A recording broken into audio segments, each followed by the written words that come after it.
Hi, my name is Kevin McDonald, and I'm declaring my independence. Independence from what? Why, negative thoughts and energy, of course. Chief among them, hate, division, and fear.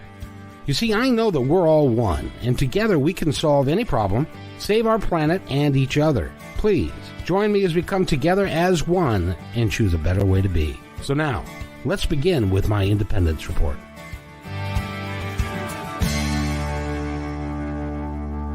And welcome everybody to my Independence Report. But really, this is the Lunch Club. This is Wednesday, and it's 1 o'clock in the afternoon. And our regular crew is here: Matt, Kayla Kayla May. You're giving all these sorts of middle names. What the hell? Apparently, I got up too early this morning. And Eric Hall is with us, and we have a special guest star, and that is Natasha Venter. How is everybody this morning? Good. Oh, good. Don't trip over each other speaking. I'm cooler today, thank God. You know, Oh, yeah. it's awfully warm the other couple of days. You know, it's just nice to get back to normal. Absolutely. Matt, does your home have a air conditioning? It has a fan that runs, and we were actually pretty cool. Just the windows and stuff open. It worked fine on the deck. It was okay. It was very survivable. And I know, Natasha, you have air conditioning, don't you? Oh, no. Oh, no. No, my house, especially that last day on that Monday, I think my house reached 100. Oh my gosh. And that's with fans, and I have air that, you know, our heater, gas furnace, and I can put it on cool, and it's the air circulating, but we got slammed. I won. I was sitting here doing a podcast, and it was 111. Man. So it was nice and toasty. I went through lots and lots of water that day. The cooking show? Yeah, and I even have a story. About the time that it was time to open up the windows, a skunk decided to come around our house. No way. And so we had to close up. About the time it was time to open up the doors, we had to close all our doors. What a rude skunk, man. You had It was wrong timing. you had a skunk emit his odorous self in front of your house? Not personally, but they give fair warning, so I took the fair warning. Very good. Hey, Matt, I think your special guest is here. Would you like to say hi? Is this Paulette? I'm willing to bet. We'll have to wait to see if she confirms that or if she wants to go incognito. What on earth is hanging right behind you? Who? It's off the light. What? Yeah, I don't know how he's moving it, but okay. I didn't put anything up. Okay. Yes, Matt Paulette is here.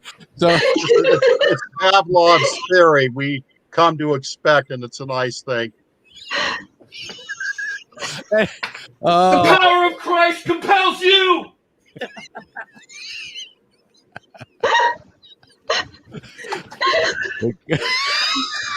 Darn it, I told you this is why I was doing this the other day, Kevin. Poor thing. Kayla has a problem because she's not used to smiling this much or laughing this much, and so her jaw hurts by the time we're done. Natasha's is going to be the same way today. So. I've needed this. You don't know how much I've needed this. Thank you, guys. Thank you. Oh, gosh. So, Matt, what are we going to talk about today? I think we unanimously agreed to do haunted houses, haunted places. Am I correct? You are correct, sir. That's right. I remember this. Yes. You set that up, Eric. You know that.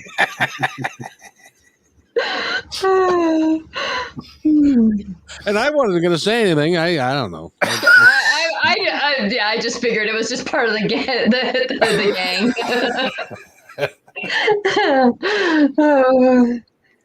That's good. Thanks, Paulette. She's vigorously shaking her head at Eric.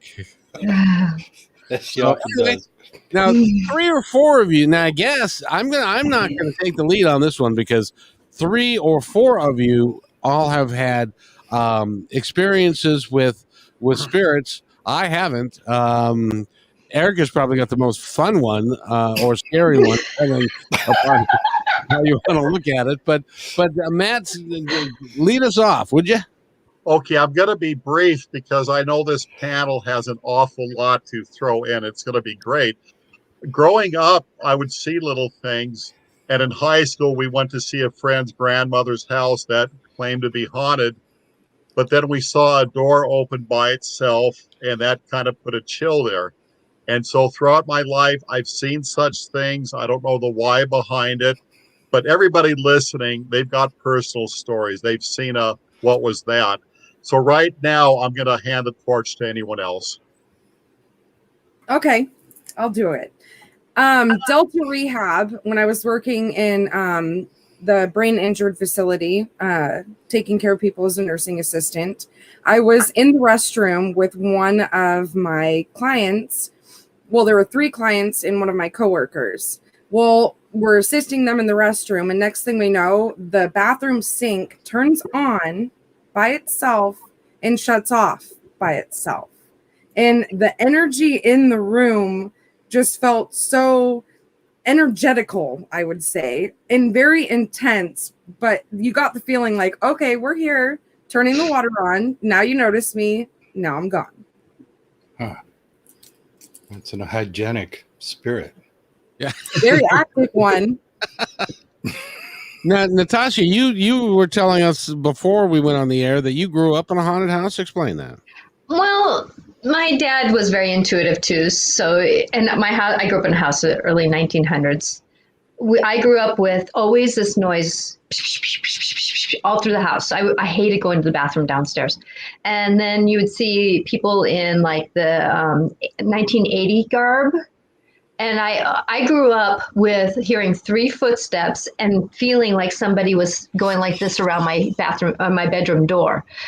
So, yeah, you know how many Hail Marys I said when I was growing up, just to feel protected. It's creepy, man. It's creepy. Yeah. So peeking around, that's disturbing.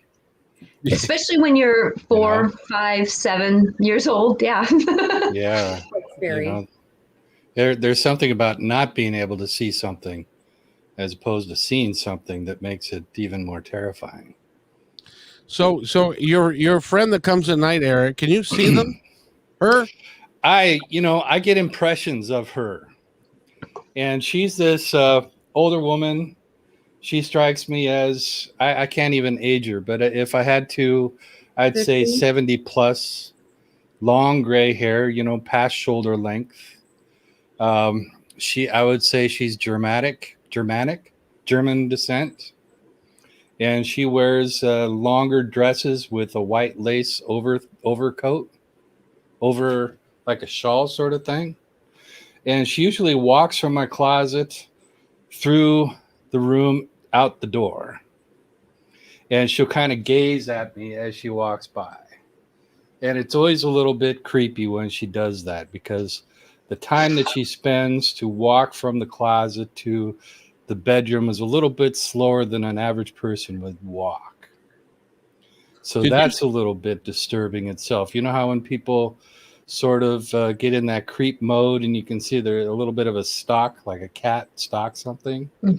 It invokes that sort of, feeling. And she spun my bed before. Amongst other and she touched me. If we're talking about little things, she touched me. So I really wanted to call you out on that, Eric, because you said that when you walked from the closet to the door, it kind of creeped you out a little bit. Yeah, when you see it happen 3 or 4 times, it's a little bit less creepy after the first time. I mean, it's still creepy, but it's not as creepy. You kind of get that's what this thing does. Have you ever thought? Now I know you asked Natasha for advice. on that. Natasha, what did you come up with? Who was that? Well, after because you called in on a radio show, and so I got one impression, but things are moving so quickly on the radio that I didn't get the full impression until after you hung up, and it was like going, ew. No, she is she's a great cloaker. Kayla would kind of cloak. She cloaks herself, so she presents herself as one thing, but she's not.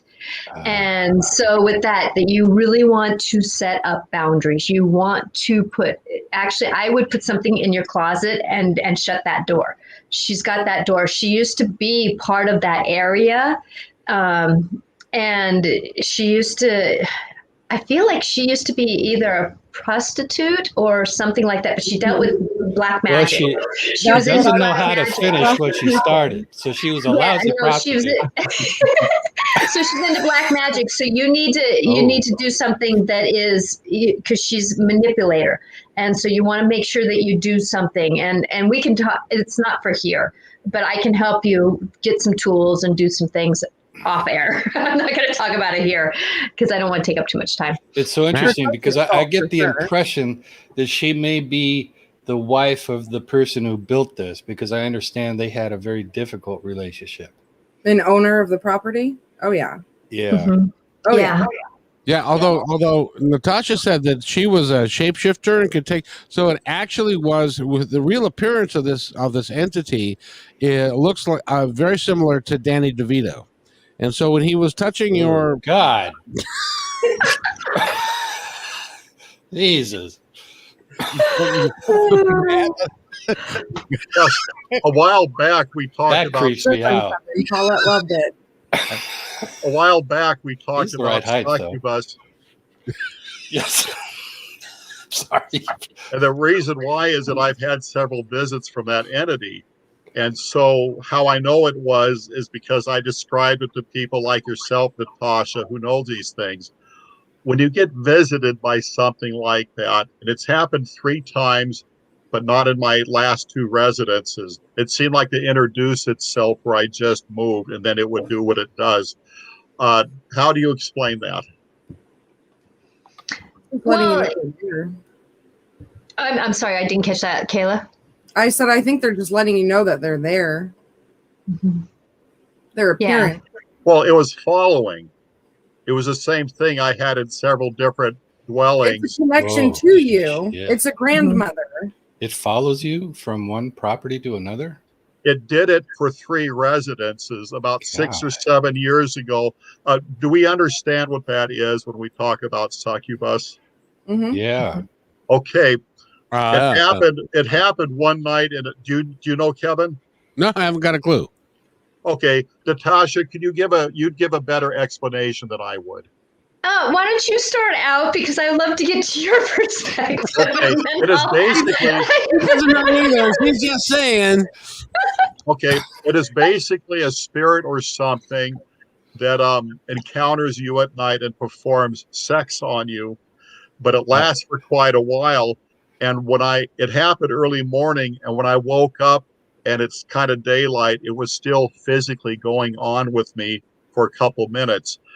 That had happened at 3 different residences, only once at each one. And then the last 2 places I've lived, it hasn't happened. But I was told that it is something that follows types and kind of like is leaving a mark, so to say. But if you could, from that point forward, give a better explanation for the why behind it. She sucks your butts. Did she leave some money on the dresser? No, it would be the other way around. You had something that it was attached to, and you have not kept that. Apparently so. You didn't keep it? No, an item, like an item. I mean, I know how you feel after Daddy DeVito. I know how you feel. Like, do I want to actually say what I know? No, but you had something that it was attached to, an item, and they do that. They attach to things, and you carried that attachment that thing that it was attached to, and then you got rid of it. So it's having fun with whoever else got that item that you got rid of. So with that's why it's not bothering you anymore. But you are open to you're very intuitive about things. And so you open the door without really knowing it. And that's the thing when people are very intuitive or spiritually opened, that they walk into things like this. They grab on, get something without cleansing it before they bring it into the house. And then they end up having something in their house. Most of my possessions were given to me as gifts. This shirt I have is from an old hotel I work at. My furniture and stuff, I'm helping somebody with a yard sale. They want to get rid of it. I'll take it. So all of my stuff has history from somewhere else. I can understand that. I can you look at my house and that's 90% of my house too. So I can understand that, but there's that fine line between saying I want the item, but not what's attached. So you don't suppose that your real name is John Wayne Bobbitt, do you?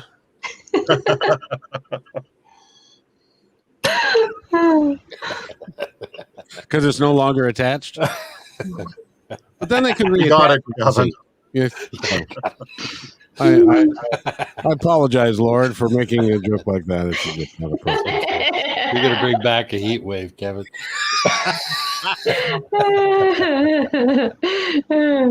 Oh, that's funny. But Matt, you also are quite a student of finding, and Kayla too. You both like to look at and go to. Kayla went to a haunted place just last week, so you like to go to haunted places in the Northwest, don't you? Where are some of these places? Well, myself or Kayla? Yeah, Matt, go ahead. Okay.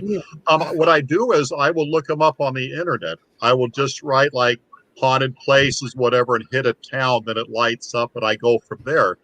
And so whatever direction I'm going, there is something out there. And when I go to hotels, 100% of the time, somebody will speak up and tell me a few stories along those lines. Along the lines of the haunting? place is haunted. We've had some contact. It has made its presence known. A hotel I worked at in Tukwila, we had women complaining that at night in the hallways, something would brush against them. It would startle them, but it wasn't a violent blow or anything. And I'd worked there a couple of years, and all of my female coworkers, they've all experienced it, but it doesn't seem to be a male thing.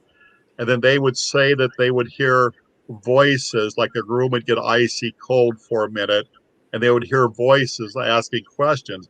But again, it was just the women population of this hotel getting it. I couldn't explain why. And I'd have guests come up to me, women, and I would play dumb like I've never heard that one before. I heard it all the time. Don't know the why behind it. Kayla? It's interesting. I just went to the Western State Penitentiary last weekend. Now, where is that? God, brain fart. Cedar Woolley. Cedar Woolley. Yeah, it's actually within walking distance from my house. Oh wow! If you want to walk about 3 miles. Oh, nice. And Yeah. it's no longer a penitentiary, is that right? No, but it's got buildings where it's done, group sessions. People who just couldn't be in like the school system, they would go there, and then they would get rehab and help and that kind of thing. And some, I have not gone. I'm one that it's like, I work with spirits. I can work with dark entities. I've actually taken, a very dark entity out of like 3 or 4 homes. I don't need to go to, these places to find them. I do it in my work. So with that I choose not to. I go walking around the building, and that's enough for me. So what did you see anything, Kayla? Well, I mean, out of the corner of my eye in one of the sunrooms, I saw like a black, mist shadow. Went and looked in to see if it was like a cat or a raccoon, but there was nothing there. So definitely felt energy though, and was communicating with people. Why do they stay? What's going on with all these people that are hanging around? They don't like to hang around me, apparently, but residual energy. they're attracted to places that either it was significant trauma or a very memorable place in life. Matt? I've been there a few times. In fact, I was there the other day too. And among other things, they have a graveyard that is unmarked with just a lot of ashes thrown in, but again, unmarked. And then other graveyards throughout Everett and I believe up north somewhere, they had an unmarked grave where they put even more ashes there. And so there's a lot of justice not there. And this was sort of like an asylum where many people who went there were deceived. They didn't know they weren't going to leave. And they were victims of experiments and so forth. They have an operating room there, and they also give tours.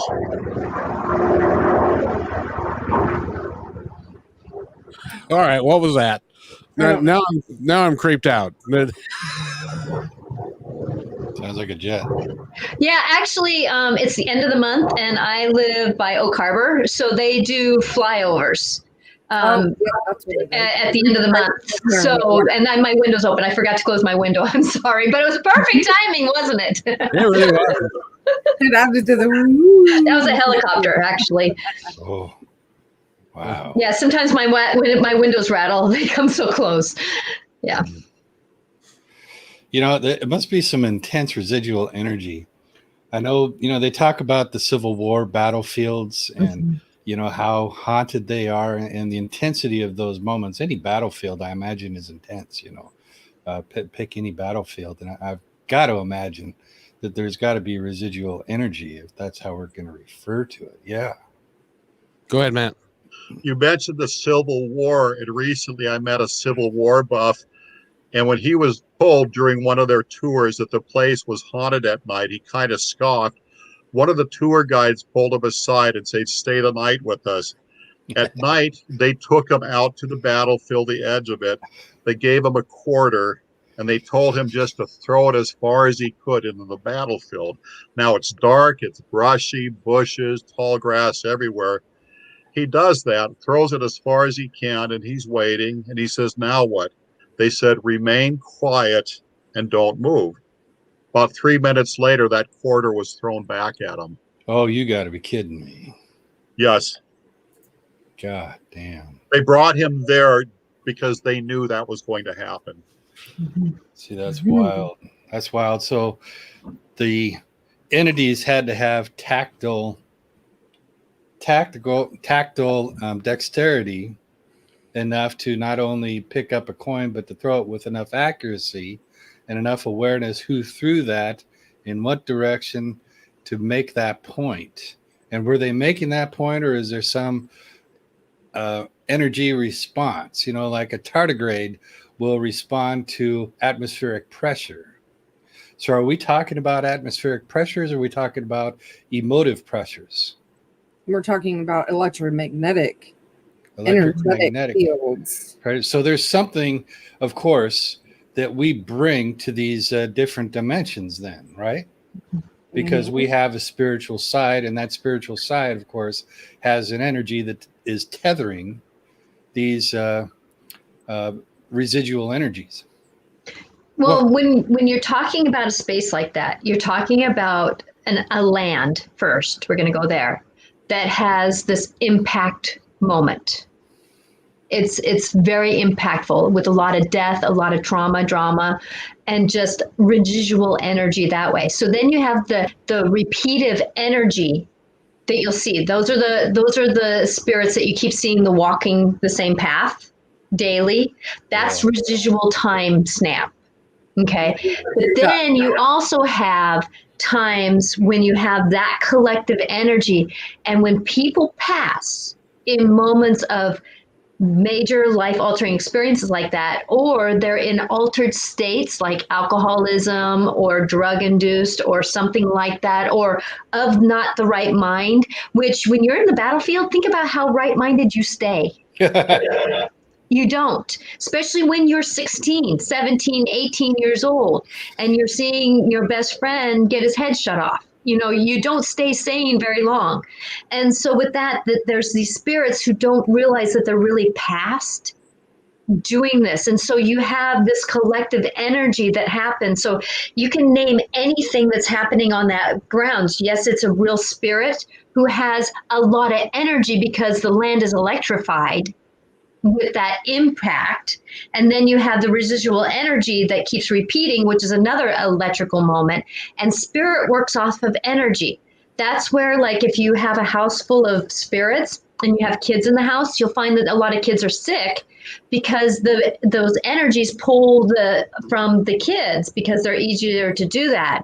And then they'd be able to be more manipulative with things, like with water fountains or with throwing things back or moving balls or balloons or something like that. That's why like where you were saying, Kayla, people aren't in the right mind all the time. And so the spirits can pull energy from these people because they're not protected.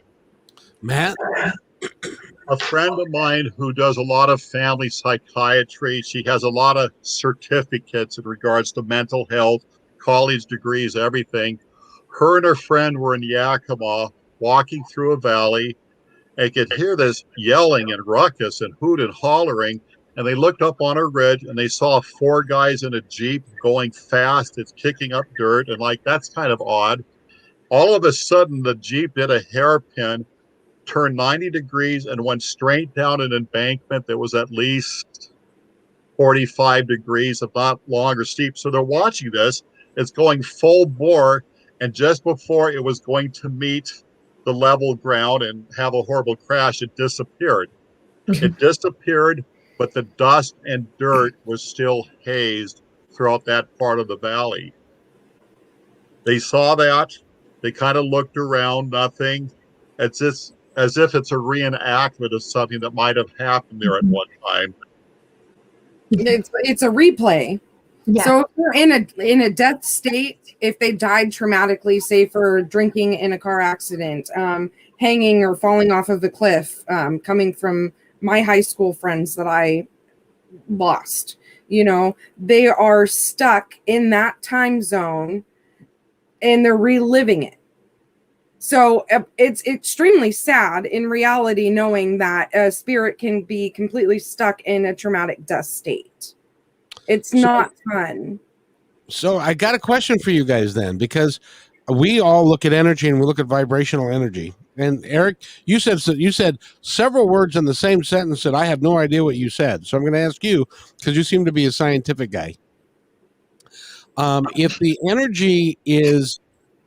the vibrational energy of a spirit is higher than we can see, how is it possible that they can, as an example, touch you and you can actually feel their touch?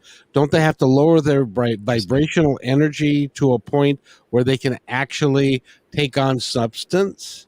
How can they throw a coin? How can they go and drive a truck and kick up dust? Can they lower their vibrational energy to actually re-engage with the physical world? That seems weird to me. That's a good question. Well, it's just like sticking electrodes in yogurt. You've seen that scientific, experiment. You stick electrodes into like a yogurt, and you have somebody think it, and it does move the meter. So it doesn't necessarily have to be, it just has to have enough energy to move. Like I can do Reiki and Kevin, you'd probably feel it, because it's the energy perception going across. And Kayla, I know that sometimes spirits, get traumatized and stayed in a place, but sometimes it's more the impact, because I can feel that those boys didn't stay there. They had guides and stuff that took them home, but their energy impact stayed there. So maybe you can say a corner of their soul stayed in that energy field, if that makes any sense, to kind of clarify. Sometimes it can be happy, it's like a moment in time. Sometimes they were stuck. Sometimes it's glimpse memories, like of a house they lived in, or a river they jumped into, or a lake they played at, or a park or a pond. It could be a field. It could be anything. As long as it brought joy to their life at that point in time, they can be brought back. Matt? A hotel that I've stayed at over 50 times at Ocean Shores. I've been going there for the past 30 years, and every set of management got to know me in time. And I'd walk around like around midnight with coffee and visit with security. They all had the same story where they would see like ghost vacationers coming and going. They would see them either open the front door and come in or go through the front door, go through the lobby, but they're dressed as vacationers coming and going, but not acknowledging anyone. Sometimes the elevator opens and here they come, or they walk through the elevator door, or they hear steps coming down the stairs and absolutely nobody's there. But I've had 30 years of all of the employees tell me that they see that on occasion. And it's a happy place. I love hanging out there. So why wouldn't spirits? Why wouldn't spirits want to have fun too? I would. If I was allowed to go there after I went, I'd have fun. So now, could you see these individuals, or can they see them come and go? Yes, they see them. It's just the sort of it's enough of a vision where they understand it's a ghost, but there is kind of a transparency about it. But they're just kind of going about their business, and it's like what Kayla said, it's a reenactment of a film or something, but it seems to be good old days. That's the impression we all got out of it. It wasn't frightening, but they're not with us, but they're certainly hanging out around here. Now, so does that mean that they are still earthbound as a soul, and so they haven't made the transition yet to the other side, and they're just hanging around here? Or Kayla, any thoughts? Hold on, I got to write in here right now, so I'll let Natasha add to it really quick. Eric? I like the thought of spirits having fun. I've honestly haven't heard any stories of mischievously fun spirits. Pretty much everything I've heard is based on horror stories or incidentals, people walking by or something, which I interpret as creepy because, when we don't know what something is and something doesn't seem to fit right, we think of it as creepy because we don't understand it. But I've never heard of ghosts doing things like coming up and tricking you for the fun of it, or doing something fun like pulling a coin out of your ear, laughing at you, and then running. That would be great fun. I'd consider that great fun, and I wish they'd do that. Oh, I would say no. No? Maybe that would be creepy. I think, if David Copperfield pulled a quarter out of my ear, I'd probably laugh. But if some unknown ghost came up, pulled a quarter out of my ear, I would lose the rest of my hair. Exactly. And wet my pants. So I'm still stuck, kids, and somebody can help me here, because I'm still stuck with being able to have enough mass and enough energy in your aura, so that you can actually pick up a. I have a thought about that. Oh, good. Yeah. I forget what the phrase is, but tigers have this growl that they can project to their prey. Startle them. And it sort of stuns them. Mm-hmm. And elephants can communicate through their feet for miles. They will send these vibrations through on their feet, and they'll pick up another herd or whoever they're trying to communicate to. So these are unseen, even though it's very close to music. These are our abilities that are not seen and probably not heard by the rest of us. But obviously, it's an ability that exists because it's a tool to those creatures. Exactly. Okay. So, Kevin, look at it as how Derek said yesterday on the podcast, that the vibration frequency is in the purr of a cat and in the bees when they are flapping, like the purr of a bee. So think of like a hummingbird when they're flapping their wings. So in that dimension and in that energy frequency, like the purr, that's the frequency that they're tapping into. We're surrounded in a radio frequency. It's AM, it's FM, it's all over. It's just a matter of tapping into that frequency that just drifts by.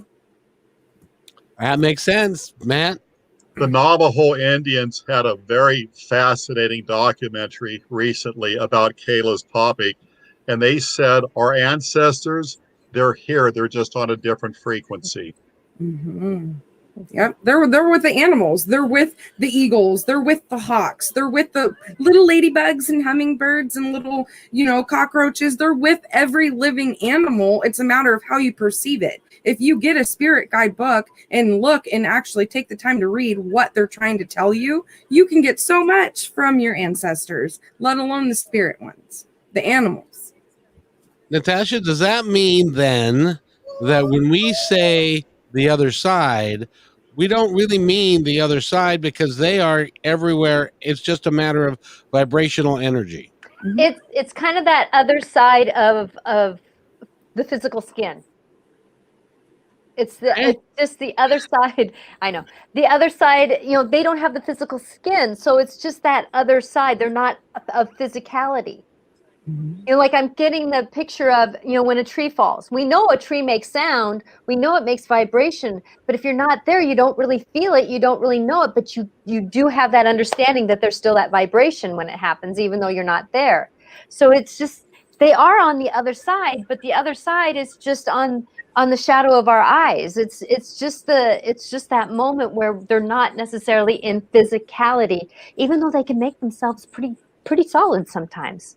So that means that if somebody has the ability to lower their vibration enough so that they can become visible to us in some manner or form, they may still be in quote unquote heaven, but they're here on the other side, and it's just a matter of their vibration. They're able to lower it.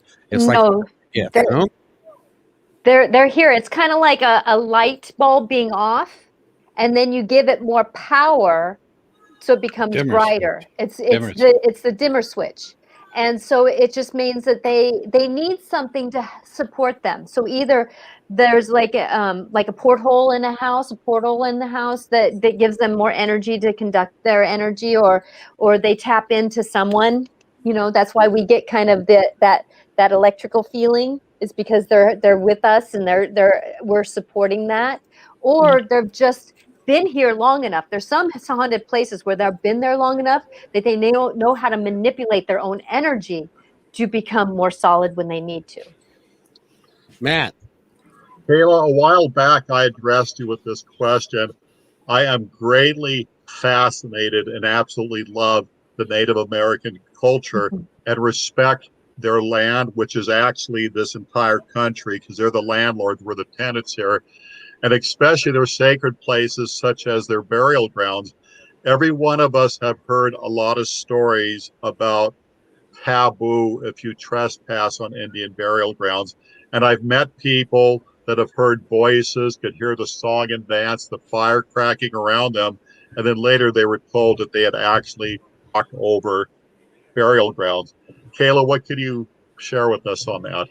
I feel like if you don't go into a burial ground with good intentions, you don't bring amethyst, hematite, or some kind of an offering to them, you're not welcome. Don't go.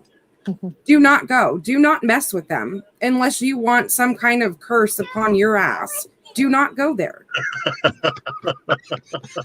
Don't. You have a way with words. I like that. Yeah, respect them. For gosh sakes, they respected us for how many years, and we toppled over them like they were nothing. We need to respect them. Even though they are not here, they are still here. They're around us, they're visibly, okay, they're not visibly around us. They may be in my mind's eyes and Natasha's mind's eyes, visibly around us at all times. So think of yourself in Seattle walking around, right? You see all those people. I look at them like they're ants all over the place in Seattle. No offense, Seattle. But that's how I look at and perceive spirits. I can see them on country lands or previous states, trains, anywhere I can perceive them. So just don't take advantage of them. They're around us all the time. They'll let you know. Natasha, do you concur with that? Being a psychic medium? I totally concur with that. That there's many times when I do a session with someone and I see rows and rows and rows and rows and rows and rows and rows, and I can't tell you how many rows of spirit behind them, guides, loved ones, history. And it's not necessarily that their great grandmothers stay there, but the energy is there to support them. and their knowings and their value. And so there's that residual energy of, I'm putting a stamp into your DNA to be recognized for who you are. And that's that residual energy that I see. And it's amazing how much, like this room behind me, you may see as empty. Oh, but it isn't. It's not. There's such major spirit. Like, I'm going to have to move soon because the stone that's behind me is throwing off a lot of energy, and I don't want to go into La La Land. It's just one of those things. Eric, opinion, please. You're sitting there writing stuff down. Well, I keep thinking there was an episode of I'm sorry, but I keep thinking of an episode of Star Trek. Which one? Which one? I wish I could remember the name of it, but it's one where Kirk gets the babe. That narrows it down. And he's brought on board to this ship, and they're the only ones, he and this woman. Oh, yeah, walking down the aisles and everything, and they can hear this hum. And he turns everything off, and he can still hear this hum. And then the lights come up into one of these black windows, and there's all these people, lined up, looking at them. And then the light shuts off, and everything goes back to normal. But he's creeped out, and the woman tries to just play it off like it's normal. So I keep getting an impression that this is how our lives are really like. We've got all these people around us all the time, and we've got this skin, like Natasha said, we've got this skin that sort of puts us into this world where we think we're alone.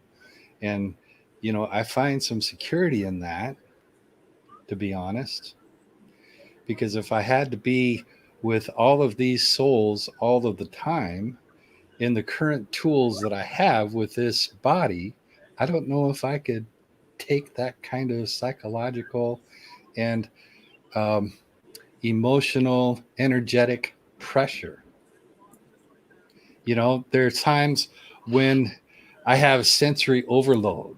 You spend all day, like Kayla said, you go into the city, you see all these people, you think of them as ants. And you see these people, you see the buses, you see all these ways to communicate. You see telephone poles and buildings and cars and all this stuff, signs and sounds that you go through. And then you lay on all these layers of these spirits that are following us around. Like Natasha just said, if you saw what we saw in her room, how does one breathe? Matt, go ahead. I'm going to address this to Kayla, Natasha. What do you have to say about people doing Ouija boards, seance? Don't do it. Unless you're asking for trouble. And why is that? I did it when I was a kid with my mom, and I had something attached to me for at least 4 years. And I had to say a mantra. I call into unity my body, mind, and spirit. This is my body. I release all contracts, cords, and connections that do not align with my body. Go. Like, I had to say it on a day-to-day basis. My sister's bed was spun around, shook. Leg beds were broken down. My sister saw me standing in a corner in our old Victorian house in Silver Lake. We had an attic and a downstairs. Everybody literally lived on the middle floor because I slept upstairs. My mom's room was downstairs. We all slept in the middle flooring because none of us wanted to be upstairs nor downstairs because it was that scary. So her bed turned around? Yes, it flipped. Her name's not Linda Blair, is it? No. Okay. See, that's my point. This is why it's so disturbing. Boundaries are a wonderful thing for humans. We can walk through and enjoy a little bit of peace of mind when we really need it in whatever way that we need to go. We can take a hike in the woods and, not find Bigfoot. Or we can go fishing and get a half a dozen delicious trout. We've got all these different ways that we can go do something. But if we're followed around, when we get to the spirit world, if there are all these, thousands of years of spirits stacked on each other like, molecules, God damn. Well, Matt, go ahead, and then I got something I want to add. This is way out there, but I live in Marysville, and down the street we have Highway 2. And when I was driving by Highway 2 many, many years ago, I had the experience of hell. The situation was a girlfriend had dropped me. She went with the wrong guy intentionally. But when I drove by that ramp, I felt it. And it was another dimension that was here, but it was an infinity of nothing. You could be going 100 miles an hour for a year, and you're not any further away or closer to anything.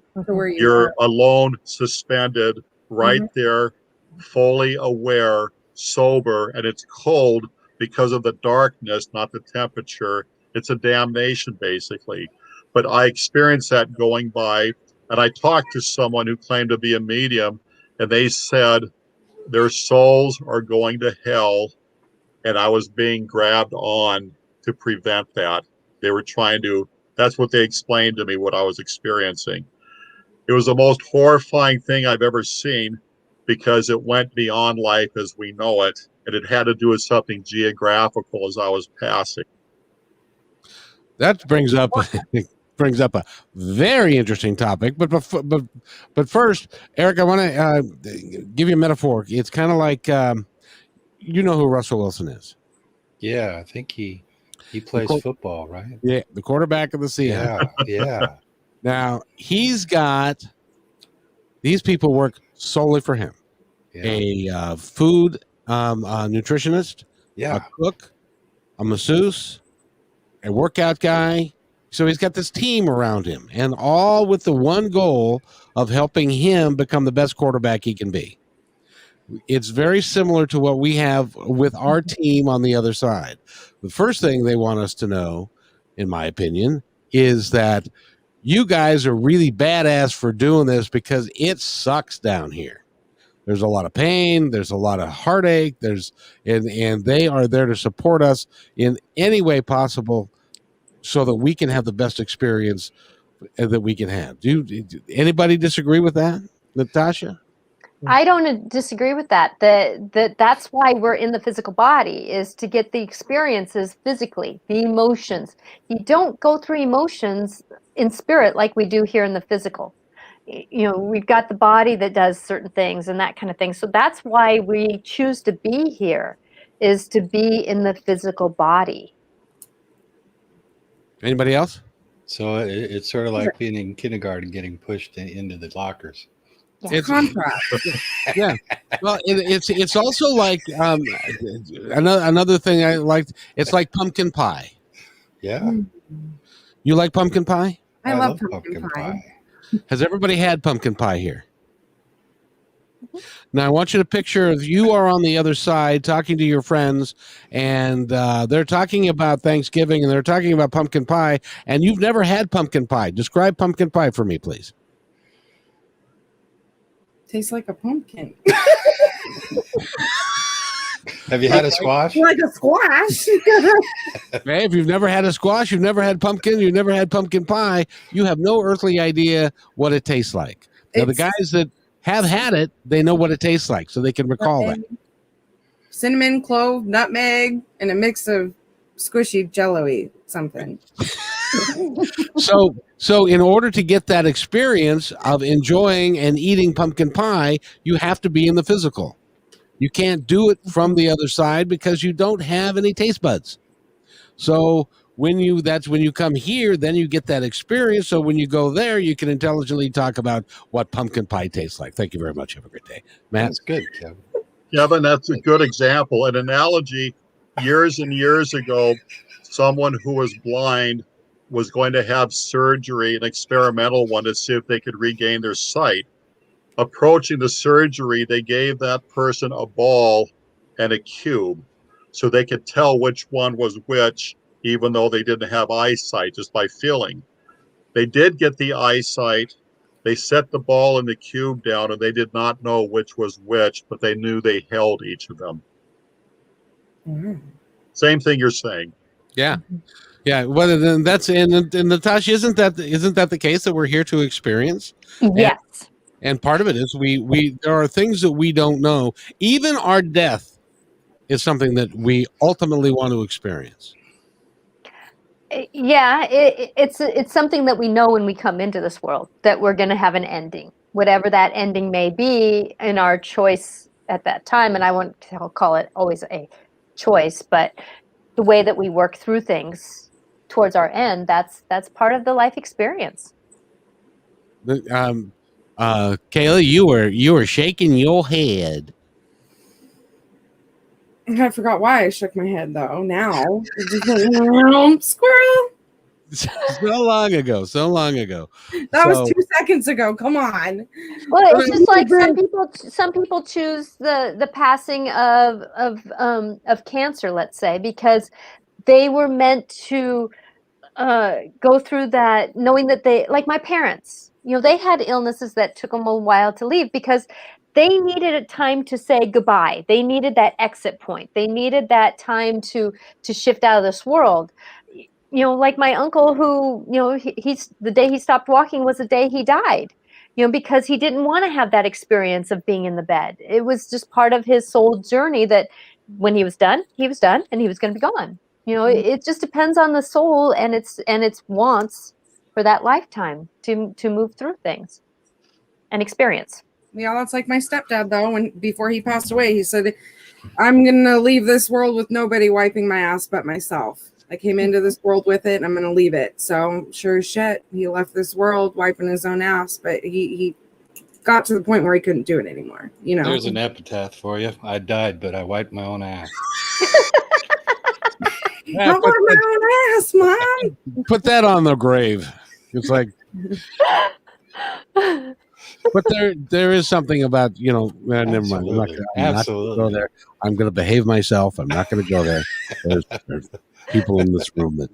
You did well with pumpkin pie, man. That was a good analogy. That was beautiful.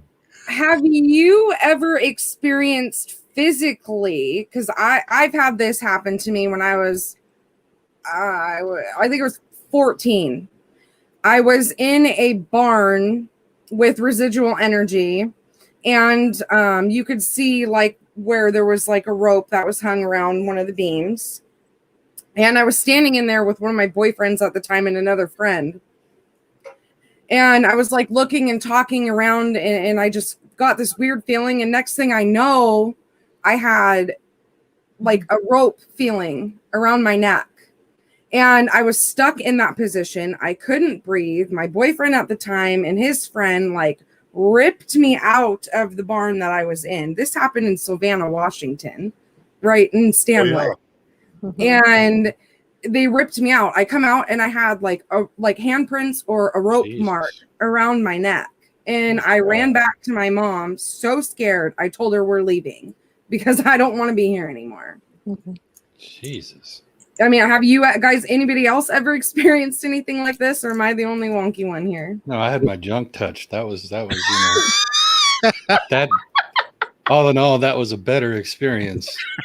As frustrating as it was that there was no ending, I'm happy that you did not have an ending. Well, yeah, I am too. I'm glad that I was with the people that I was with at the time. But that just goes to show how open a child, and like Natasha was saying, their vulnerability and their energy that can be taken. Oh, exactly. Matt? I grew up with a guy who was greatly overly religious to the point where he would kneel on his bed and say his intense prayers. And I respect everybody's faith. This was an Anglo-Saxon slant. And he said one night he was hearing an Indian chanting like a prayer or something right out his window. It was loud enough to awake the whole house. Then he realized nobody could hear it but him. So he's doing his stuff inside. Later, that is coming from outside. And then the next night or one of the next nights, when he knelt down to do his prayers on his bed, something grabbed hold of him like a wrestler and pinned him down, almost choking him. And he was held for quite a while, then finally released. Good God. Now, I don't have the supernatural one, Kayla, but my brother did hang me. Lovely. Yes, indeed. Jesus. Eric, we were talking yesterday, and Natasha, we were talking yesterday. Because she says, "What? Oh, you've done so much." Because we were talking about roofing, we were talking about cabinet building, we were talking about a bunch of stuff. I've had apparently a very unique life. Remember when Hang 'em High was? Yep. We were in the theater watching the previews for Hang 'em High in 1968. When I was 11 years old. Matt, you be aware of that. And we had a great big apricot tree in our backyard, and my brother had taken a ladder, put it up, and put a rope with a loop at the bottom of it, and put it on one of the limbs for the. And so I was, being 11 years old, I was pretending that I was in the movie Hang 'em High, and so I stepped up onto the ladder and put the noose around my neck, and my brother pulled the ladder away. God damn. I got hung by a rope swing by my foot. That's close. That's close. I was dangling in a river. Head first. That's funny. That's bad. I was lucky my mom was there. So why did you choose that scene to enact out of all the scenes? You know, you could have done a shootout. Right? You know, you could have been at the bar having a drink. I know. Because there was a horse. There was a rope, and it was there. Now I understand. Years later, I asked him, "What possessed you to do that?" And he never had, to his dying day, he never had an answer. How do you answer that? I wanted to see what you look like dead, man. You were dancing the jig. The dead man's jig is what they used to call it back in England. Matt, you would know about that. I should not be laughing. I should not be laughing. Oh no, it gets funnier because you know the Band-Aids, not the big ones, but the little ones that are designed for like real little cuts. Yeah. I had a rope burn from ear to ear, and so he thought, in his infinite 13-year-old wisdom, that if he were to put Band-Aids around my neck from ear to ear, no one would notice.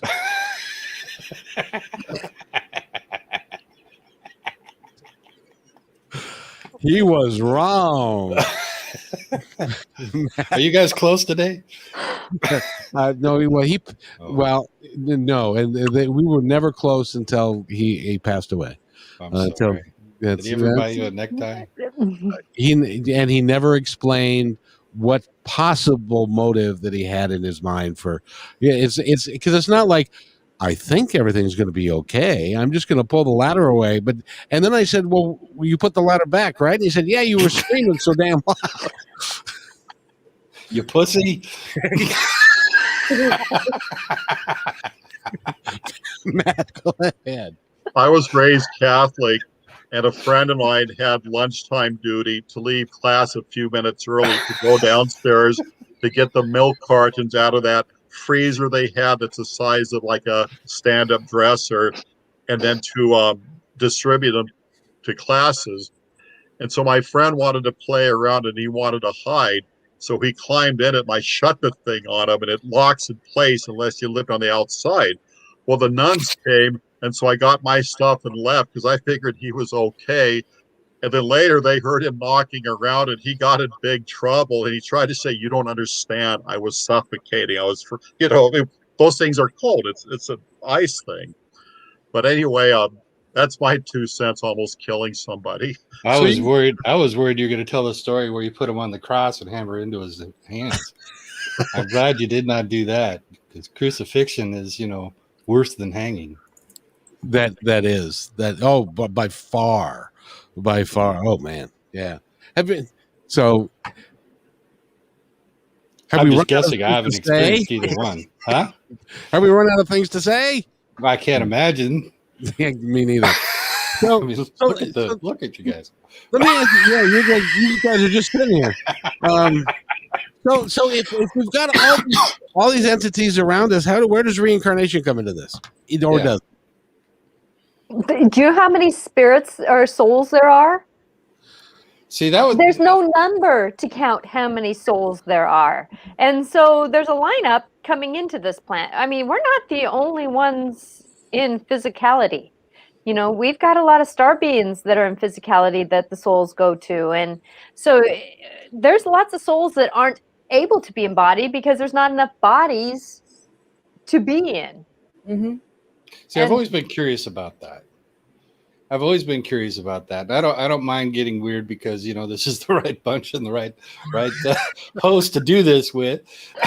Thank you very much. Thank you. You're welcome. You're welcome. I always give out compliments when I can. I've always felt that souls certainly do come from other places, and I have an impression that my soul may be from another place besides this planet. Knock it off, Paulette. So, and you're nodding your head, Natasha. Mm-hmm. You agree with that? Yeah. What are you seeing behind me? I mean, are you no. I tap into past lives, so okay. That's what I'm seeing is the different things that you've done. So. Oh God. But I haven't seen fully because you haven't given me permission. But I'm seeing little shadows of things. So. Of things on other planets. Mm-hmm. Oof. Mm-hmm. See, that's I find that in this wondrous. lifetime, I mean, and on this planet, you spend a lot of time on this planet. You spend a lot of time in this planet. Yeah. Well, I can see why. It's a beautiful place to hang out, and lots of interesting things go on, and the whole dysfunction of the place is amusing. Yeah. Matt? Natasha, I have a question. We've all heard that there are dead people walking around, meaning that somebody who was buried and then later it's either them or their bodies being used. What can you say about that? The body's been used. Well, there's different belief systems in this world. And like I was telling you, Eric, that this one woman did some black magic. And there's a lot of those religions, I'm going to call them, that navigate the right herbs, the right timing of things to be able to do certain things. It's quite interesting. That's all I'm going to say, because it's not something that I really want to tap in. There's a lot of secrecy with some of these that do this, and it's not an energy that I wish people to tap into me with. Well, I understand that the Northwest is sort of a hot spot for some of the darker energies or some of the spiritual world.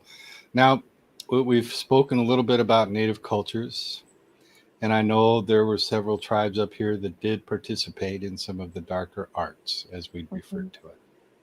As you have light, you have dark. Yeah, and that was a practice, and those tribes now keep it on the down low. They don't talk about those things unless you're on the inner circle, but it is something that they still access. Mm-hmm. Negative work isn't always negative. Sometimes you have to, sometimes for me, I work with certain darkness, like my kid, let's say, had depression. And so being in the fairies, the elementals, there was the dark elementals in my kid's bedroom. But that dark entity was helping my kid through depression, because depression is dark. You need something equal to navigate with it, to help support that, because you have to sometimes meet energy with energy.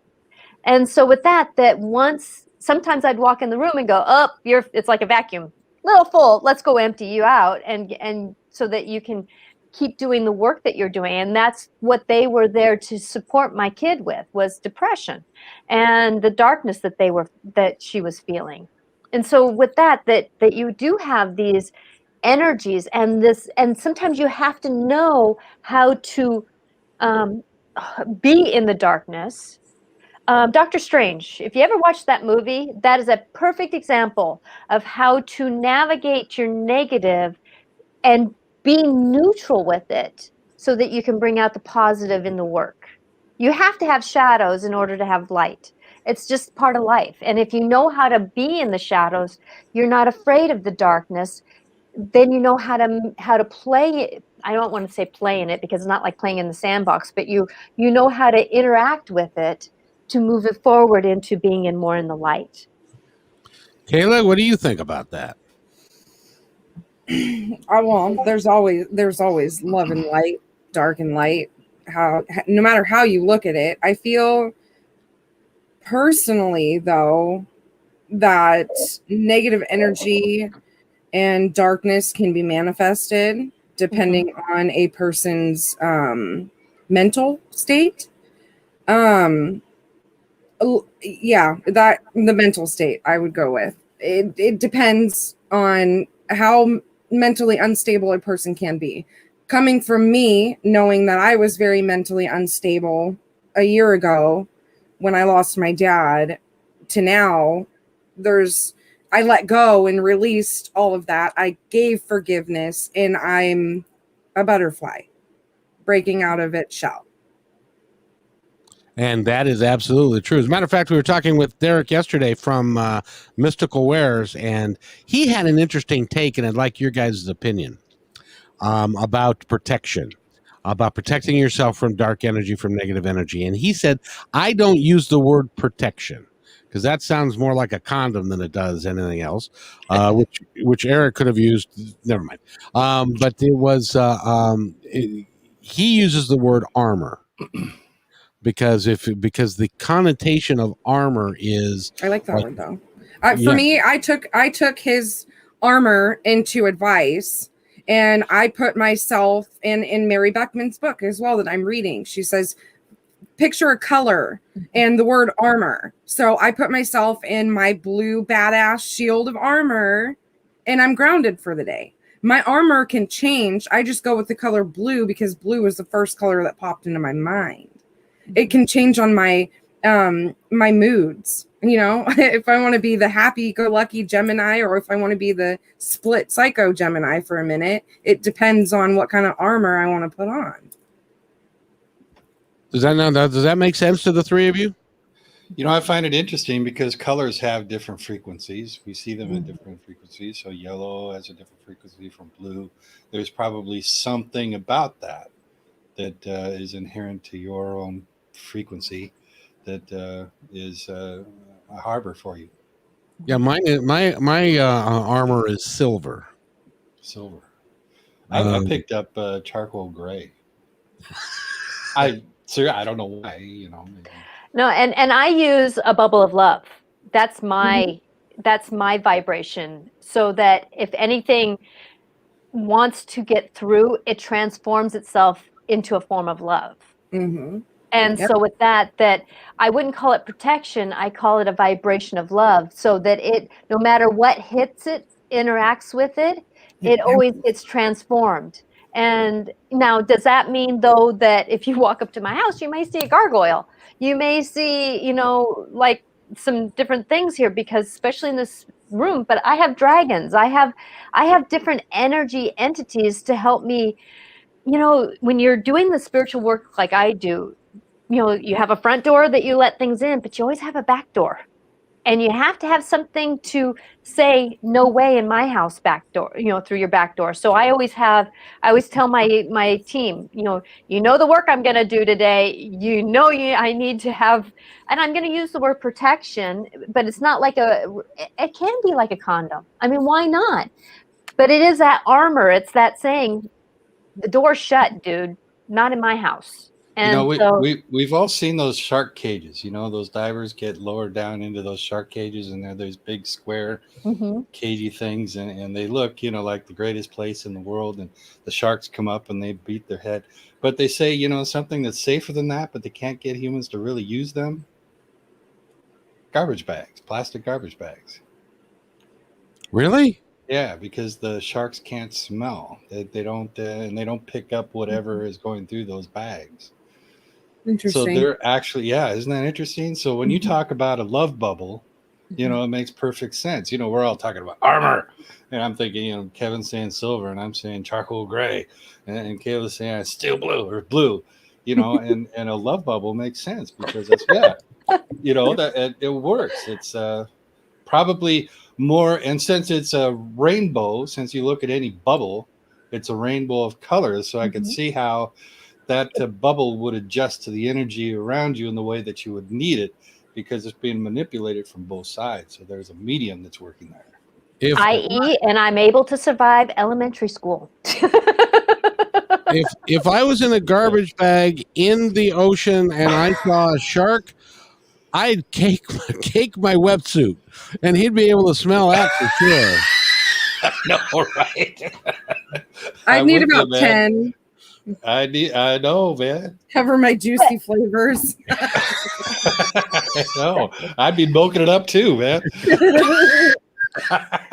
But what is the mindset going into the waters with sharks? Get that Fear, either. have fun. Yeah, no, it's fear usually. So what are you going to attract to you? Fear. The thing that you fear. And so a lot of this is about mindset.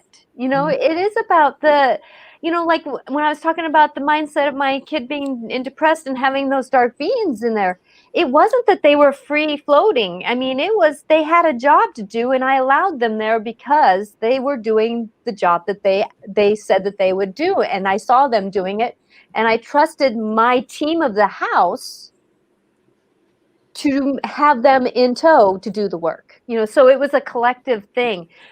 You walk into my house and people go,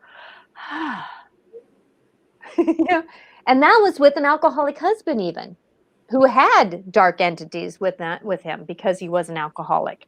You know, so you know, you can do things. And you know, even if you're saying armor, you still use the word protection when you're using armor. It's part of the language. It's just how is it imprinted? How is it perceived? How is it manipulated? I like something that's more flexible because then it works with the energies around me and the team that I have around me and who I'm supposed to help around me. Sometimes that bubble of love it expands and gives somebody a hug, you know, so it just depends on what it's meant to do. I don't control it. It's a bubble. Matt, you've been very quiet in this segment, which is so unlike you. Have you thought? I'm taking all this in, and I'm doing my research as we go. And you said something about fear factor and sharks, and I heard that works with animals. They react sensing that. And like often, a tough dog will back down if he understands you're not in that league. And so we kind of project what's going to come back, correct? Definitely. So I've got a perspective for everyone. If they're watching, I mean, this isn't the roundest little thing right here. But if you can picture yourself in a C60 circular molecule and protect yourself in a bubble of nothing but love and light, you can prevail to anything you desire. Looks like a kidney stone, man. It's not. It's an Australian rose. Rose. Thank God. Thing. Yeah. Eric, you and I are going to have to lose some weight to get in there. Oh, man. No, this bubble is as big as you can imagine. Kevin, Derek explained it yesterday. If you can imagine putting yourself in a soccer ball shape of love, and you can project that love to anyone, it reflects all negative energy that's trying to bounce in to your energetic field. So anything negative that's bouncing into your armor, protection, 360 molecule, whatever, your love bubble, I mean, it's going to bounce off and go back to the universe if it's not to be expected. So by you armoring yourself, you're bouncing all negative bullshit back to the universe to where it needs to go. Bye-bye. There's this great game that I'm looking up. And I'm looking up this great game that I saw a few years back, and they're these big old air balls. And you go inside of them. Have you seen them? And then you run like a hamster on them, and you bang into each other. That's kind of what I'm picturing. You know, life is about now, and I'm trying to figure out the name of that game, and I'm going to rewrite my life with that title and say, you know, just picture yourself in a meditative state. And close your eyes, picture yourself in a ball of light. Put yourself in that ball, and then just perceive yourself with nothing but love and light. Nothing negative, nothing bad can get in nor around you. You can do it once a day, twice a day, 3 times a day, as many times as you need to keep that negative shit away. This is what I'm struggling with and learning. Yeah, it doesn't mean that life doesn't still happen and you don't still learn and experience it, But what I find is that bubble helps me go to observation mode better. It helps me be in observation so that when I'm doing the work, I can go, oh, that's why this is really happening. Okay, it's not yes, I'm grumpy. Yes, I'm the mirror here and my husband's being the mirror for me. I get that. But it's that whole perspective. It just kind of gives a little buffer to it. And that's when I have a lot of kids when I'm doing parent, conversations and sessions. I tell them, please tell your kids when you're getting dressed, remember to put your bubble on for the day, so that they know that they don't have to pick up. There's so many kids that are vibrationally challenged that if they learn to put their bubble on when they're young and they learn that that's just the language, what color today, what do you want to do, put on your bubble, then they don't walk into the vibrations, and then they don't feel sick in their tummy as much, they don't feel headachy as much, they don't have all these different scenarios that are happening to them because they do have this bubble of protection around them. I learned something interesting yesterday that Kayla told me that I was totally unaware of about your aura, and she says that when I'm doing a podcast, she can see my aura. Explain that. Kayla did. Explain that, Kayla. It's just it's hold on, Nerea. My daddy wanted another spider. Another spider. Okay, spiders are alive right now. It's about making new webs. What new webs do we want to create in our lives? She calls them skinny legs. Yep. No, spiders are magical. Who's singing? Eric, you're such a shit. Was that Tiny Bubbles? That was Tiny Bubbles by Don Ho. Yes, I never forget.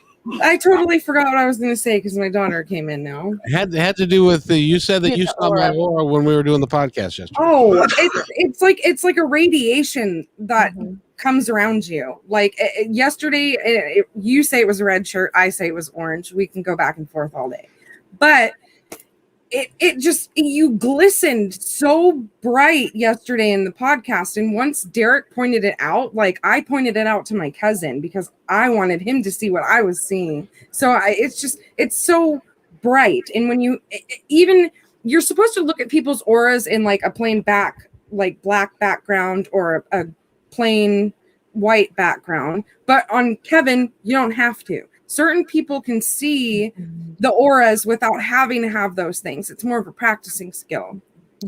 But that was actually the first time I called it out in realizing that it was your aura that I was really seeing because Derek pointed it out yesterday.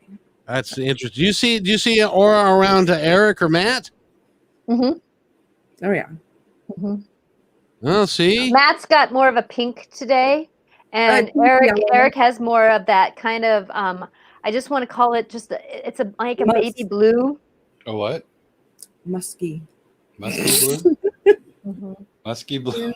It's not like the light blue. It's more, it's almost like the blue that we see down, like you're on the show in that area. It's kind of more like that color. This blue? No, not a little bit lighter. Yeah, and it can change, like it almost is more changing into, you have yellow now because we were talking about it. So your aura is recognizing that it's lighter, so it's turning more yellow. Now I see it different than some people. Some people see it for real. I'm seeing it kind of like in my mind's eye that's what's going on. And so the aura itself is a self-protection mechanism as well, is it not? Yes. Oh, that's where everybody. It's like your radar right there. That's your. What are those? What is that radio wire? Like that's your antenna.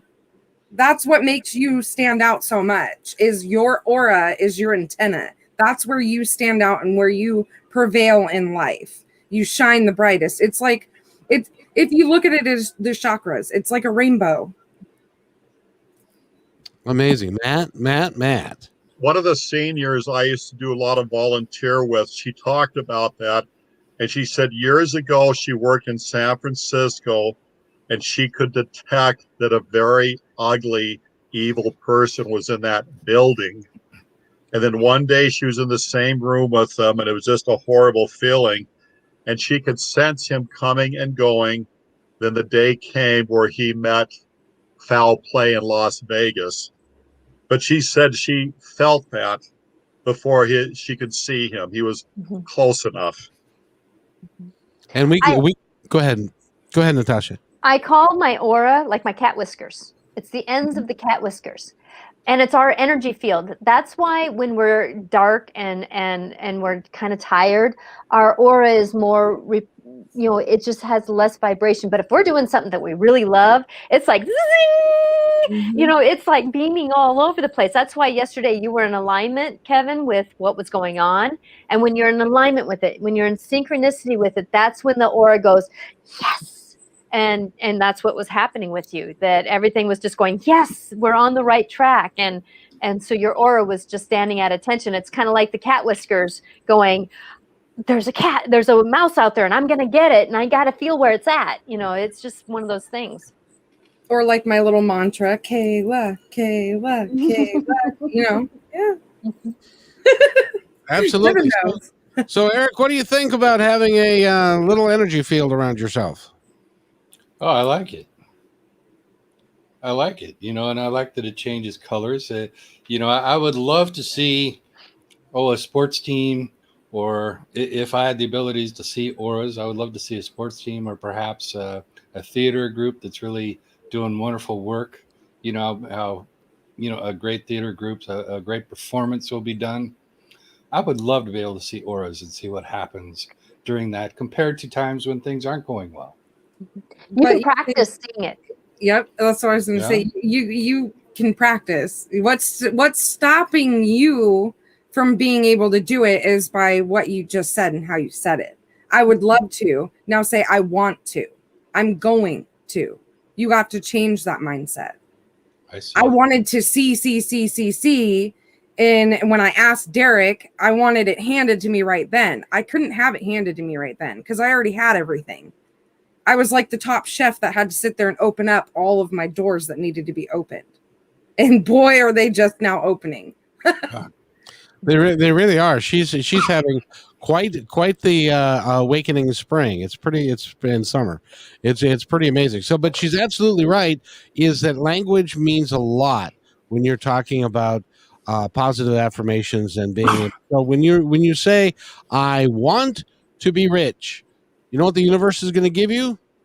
The ability to want to be rich. You might never be rich, but you're going to want it. But if you say, I'm rich beyond my wildest dreams, and then you work your ass off, you'll be there. You can do it. I'm curious about the collective energy. And it wasn't just an observation, it was a question about, collective energy. If we have our own aura, thank you. If we have our own aura, then of course we must have some sort of collective aura if we're involved in a group performing some sort of a task that wraps the whole group. That's a combined color of whatever is made up. And there must be some similar effect when things go well and when things are not going so well. Well, since you guys can see those auras, what are your thoughts about that? It's kind of like a collective of many different auras that we get. And then that creates a bubble of a combinedness of everything. But we still are individuals in that group setting. Mm-hmm. But yet at the same time, those auras do create color that creates, let's say, the rainbow. Now, is that something that can affect, because, they talk about the power of prayer and they have prayer groups.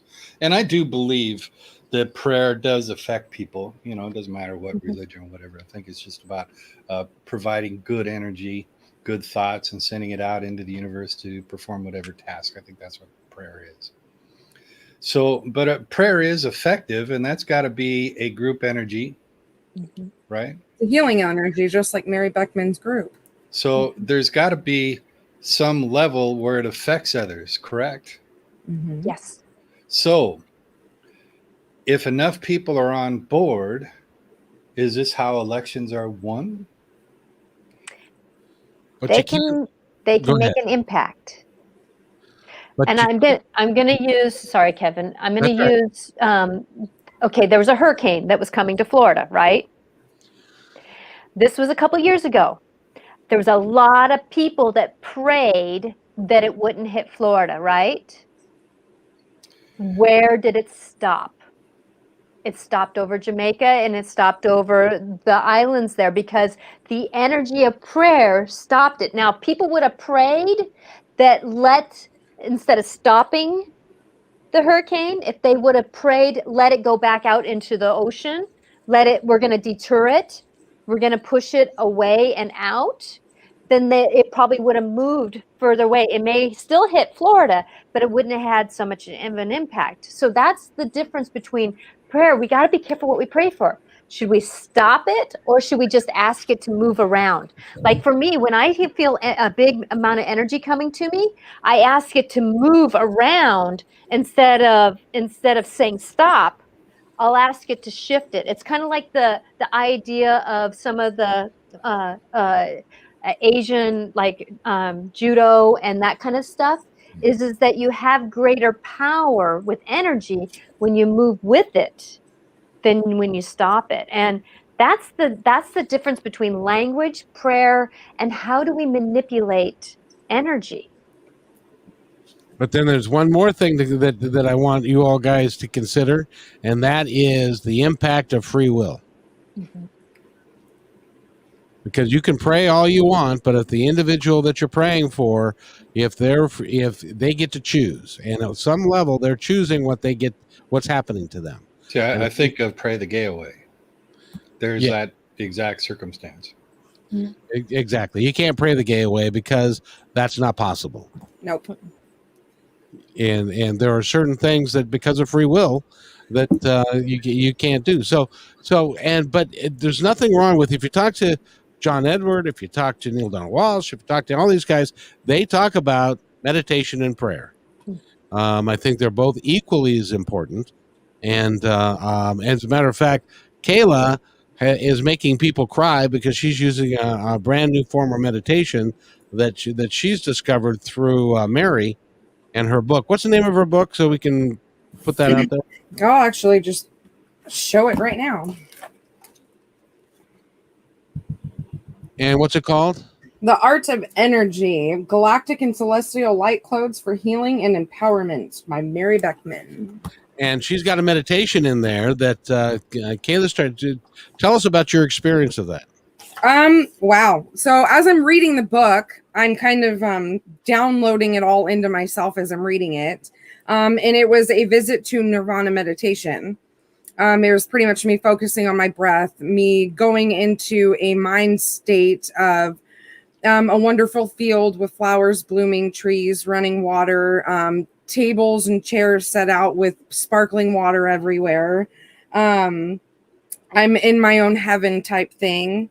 I see my deceased loved ones before me. I'm happy to be there visiting them. As I walk past the tables, I see familiar faces of people that I don't know. They are ancestors. I see my beloved pets. They are all happy to be there with me. I sit with my family as I enjoy this time. And then I'm well rested. I find myself back at my front door and in my house and completely rejuvenated. And I bawled like a baby doing this. And I did this to my mother this morning because I wanted to see if it worked. And right where I started crying was where my mom started crying. That's how I know it worked. Exactly. Yesterday on Sunday, I did Martha Norwalk's Animal World, which also Natasha does on the previous one. And a gal did a meditation that was virtually identical. And I don't mean close, virtually identical to one that I have up on my podcast that he recorded for me in 2003. That's how I know that those things are real and they're not coming from our head. They're coming from our heart and from the other side because it was unbelievably close. Natasha or Matt, you're quiet again, Matt. Well, I'm following this conversation and I'll inject this now. Throughout my life, I never had big plans. I had thoughts introduced to me. Mm-hmm. Whenever I did something kind of bold, it was something suggested within me, like a guidance being told. And so, yes, I do pray and whatnot, but I'm kind of going with that current, like it's going to tell me and I follow it. But that's been my entire life. You see what I'm saying? You're following more of your intuitive, empathic side that you have. Yes, you're allowing it to come in. Yes, it's not me plotting a course for big things. It's something getting my attention, and then I get lined up and follow that current and then do my part to develop with it. I agree. I couldn't agree more. Natasha, what do you think? I do a form of that myself. For me, I have this one votive that I light a candle, and it's my magic candle, and it has little sparkles on it, and I can change the votive going in, or the candle going in, but the holder stays the same. And every time I light it, I do my mantra, let this be the light in me so I can be the light in others. And when I started doing that, that's when Kevin came into my life. That's when I started doing more of this. I got somebody to do my website. It was like this magic created for me to do things. At the same time, I hurt my foot, but that made me sit down and do my own website. It's one of those things that you have these abilities to have things happen when you start putting intention. But it's that wording. It's the wording. Let me be. I am receiving. I am completed in. I am in flow with. I am in alignment with those around me. It's those wordings that really bring in the breath in, the breath out of moment. And that's even the wording I use. Let me be the breath in. Let me receive. Let me have the breath out so I can give. And it's that whole process of in and out. Mm-hmm.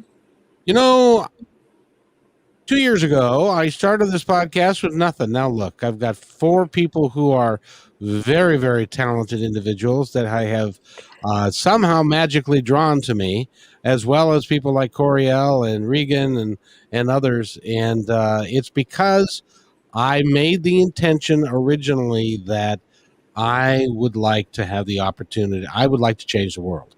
And you folks are people that I've picked up along the way, and because this is going to become a movement. It's going to become, let's get rid of hate, division, and fear. Let's take care of each other. We're all one. When we're talking about auras, our auras touch each other in either positive ways or negative ways. And so if you look at the collective, our auras are all connected. Mm-hmm. And that's the basis for we are all one. And so, I appreciate you guys. You guys are pretty awesome. And I made you all up. It's like the Matrix. We're in a computer, and I made you guys all up. So I hope you don't mind that you're not real, but I made you up. Don't boot me. You're in my head. I like this reality. I actually say that in this reality that I'm living right now, I'm choosing to have. It's truly true, and it's fun when we look at what we can accomplish individually and together if we set our intentions correctly. Do you agree with that, Kayla? I definitely agree. I look at it right now as this conversation that we're in. Look at it as a tree. Look at all the pure oxygen that's coming in. Look at all of what the tree does, let alone all living plants. They take in all that bad carbon dioxide and push out new so we can live and breathe. If we were to, as a human, took on a tree or a plant role, we would thrive as a nation, as one. We would succeed. If we put one foot in front of the other and all marched on one and marched to 2 and marched to 3, we would be all one. But we're stuck on just 1. We can't go past 1 because we can't walk together. This is what this podcast is about, Kevin. We are here today with our light pink aura that I have accumulated out of our group. We're here because we want to change the world one person at a time. And if it's not one person at a time, it'll be later on down the road. But we're here to make an impact to change people, because that's the good in every single one of us sitting here today. Holy crap. 3 months ago, I never would have got that out of your face. Probably not. Matt? You said light pink aura. Just define that real quick for me. Light pink aura to me is love. It's the heart chakra, like what Derek was talking about yesterday. When you, the aura with what is rejuvenating, people may or may not see it. They may see it now that I said light pink. It just depends. It's the group love that we put in to it that is manifesting the light pink aura that is protecting, armoring, shielding each and every single one of us. It's either that or you're latent homosexuality, but no, I'm kidding. No, far from it. Just kidding. And Natasha, what do you think? I so concur that's the joys of doing something when it's in alignment with love, that we do get that energy of pink. I just see it as a rainbow, that it's like this glorious colors that just meld together and make these magicalnesses. And it's that alignment with spirit. It's that alignment with spirit that we're on right now. And that's what love does, is gets us on the alignment with movement. And yay. Thank you for being here, getting this going, Kevin. Oh, this I'm having the time of my life. I do have to tell you, this is the greatest. It's been my passion for like ever, and it's the greatest moment when little things like I've known Eric for 30 years, but I haven't known him for 6 months. He was a close friend of two close friends of mine that I knew. He was at the same he was at their wedding, and I was at their wedding. We never met until 6 months ago, but he's been around the entire time. Kayla's been around forever as well, because she's a badass. So are you, Matt. And it's just bringing it all together so that we can actually collectively, individually, and collectively make a difference for how we're viewing the world that we live in. And we can make that change. We can make those changes. All right, get off my soapbox now. You guys go. Well, and I'm getting tapped to say this. Now, we have a lot of beings with skin in this world with depression. And from my understanding, that if you yourself can picture your aura being a different color, let's say pink, yellow, green, blue, you can actually help yourself get lighter feeling. I'm not going to say out of depression, but you can change your vibration enough to maybe get up out of the bed, or get up out of your chair, or get dressed for the day. There's just that process, or even maybe get out of the house for a change, which when you get out of the house, then your aura changes again because of the energies of what you're seeing outside of you. But sometimes when we can picture that changing of our auras, that helps us in our own vibration. Yes, Matt. You auras, in a sense, call out to specific people, where even though there could be a great distance between the two of them, they naturally cross paths. They get to confront one another. That has been proved true by the very nature of the fact that both of these ladies are really pretty psychic. And Natasha, she can talk to anybody in the world at any time and tap into their energy, because it doesn't have to be in the same room. It doesn't have to be in the same country. It could be anywhere in the world, because our energy is that way. And I don't quite know how it works, but I know that it does work. Frequency. But in turn, they just naturally, there's something about the universe or whatever where they know to go towards that because it has their name on it. Mm-hmm. Well, look at what I did. I just randomly started going on podcasts. Went to Derek's store a year ago, met Mary Beckman, followed Mary Beckman, followed her to Kevin's podcast, messaged Kevin and Regan and you guys, and here I am today.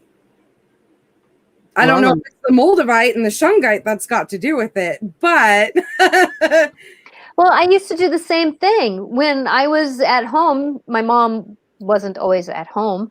I would call my mom. Mom, come home. I don't have a key to get in the house. Get home, please. And this was the time when we didn't have cell phones. So it was my way of calling my mom on the literal phone without calling my mom on the phone.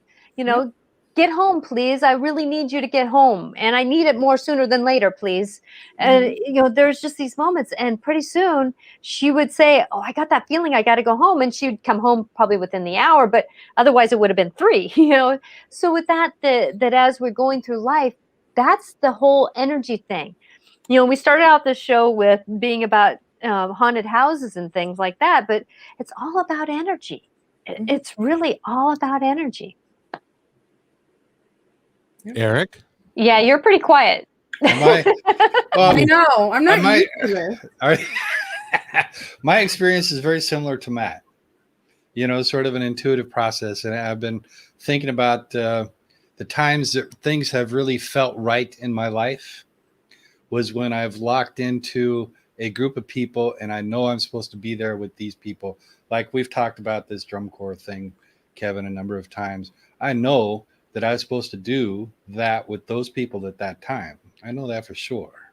Mm-hmm. And there's been other things in my life that I've done when I volunteered at an animal rescue. I know that I was supposed to do that there at that time. And like this feels right to me. There are times in your life where things feel right. And I think we can all discern what feels right and what, it's sort of, this works or this is okay. And there's a difference when, this is great. This feels right.